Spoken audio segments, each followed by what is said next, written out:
خب در شروع در قسمت فضیلت از این سوره مبارک باید یادآور شوم که پیامبر اکرم صلی الله علیه و سلم خواندن یک بار سوره اخلاص معادل ثلث قرآن کریم خواندن. یعنی یک بار اگر میخوانیم معادل 10 سپاره قرآن کریم، اگر 3 باری سوره مبارک را با مو اخلاصش و با اخلاص کامل اگر میخوانیم معادل یک ختم قرآن کریم است.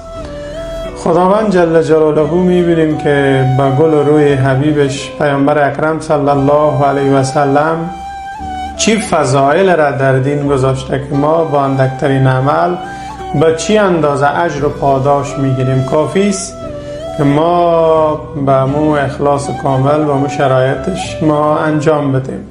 قل بگو هو الله احد، هو الله یعنی یگانه هست که 3 اسم خدای پاک الله، احد، صمد در سوره مبارک است.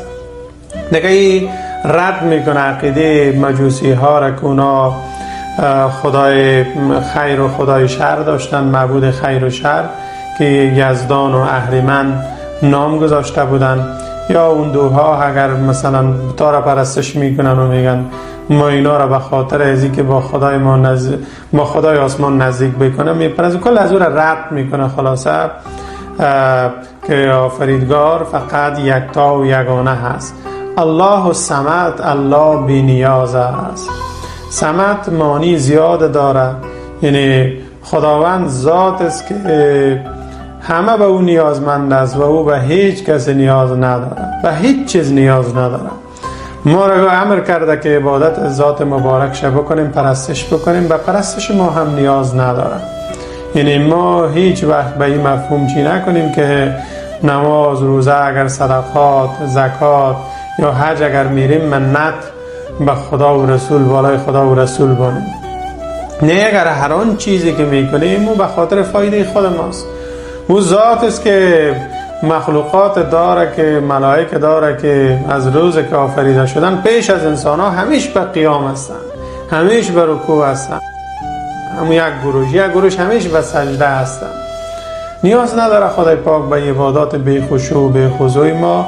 او ذات صمد و بی نیاز است که اون دعا مثلا دیگه اون معبودایی که ساخته دستشان است برشان شیر ببر و نظر بان و گوسفند قربانی کرده ببر و به سابقا اللهی که 99 اسم داره، واحد و لا شریک از او ذات بی نیاز است. بنده همان به که ز تقصیر خویش عذر به درگاه خدا آورد، ورنه سزاوار خداوندیش کس نتواند به جا آورد. دیگه ما نمیتونیم مایی که برای ما غرور تولید نکنه عبادات ما. ایره بفهمیم که تمام عمر اگر 70 سال عبادت هم کردیم، تنها از یک عضو سالمی که خدای پاک برای ما داده، اگر چشم است، اگر گوش است، اگر زبان است، بله همین یک نعمت ما پرداخت کرده نمیتونیم که از عبادات ما چه برسه به ای که چنانه که شایستهش از خدای پاک ما هم تو عبادت بکنیم، هم تو بشناسیم که پیامبر اکرم صلی الله علیه و گفتن ما عبدنا که حق عبادته، که از به خاطر سپاسگزاری نمازهای تهجد و شبخیزی های پیامبر اکرم صلی الله علیه و چنان سجده ها، چنان قیام ها، رکوع ها که پایا میپوندیم. میگه عبادت نکردیم خدای چنانه که شایسته عبادت هستی. پس دیگه برای ما با این عبادت های ناچیز ما کجا دیگه جایی میمونه که غرور تولید شود. لم یلد و لم یولد، نزاد کس را و نزاده شد از کسی.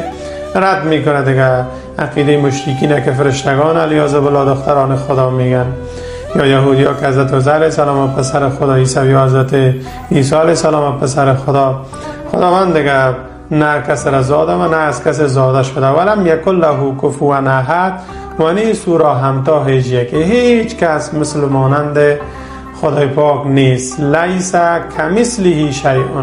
عقیده اهل سنت همی است که هیچ چیز، هیچ کس دیگه مثل مانند خدای پاک نیست. هر آن چیزی که در تصور ما اگر می آید، اول خواهیش حق نداریم که ما بیاریم تصور بکنیم. خدای پاک درست است سمیع است، بصیر است. خدای پاک یک صفتش کلام است، سخن میگه.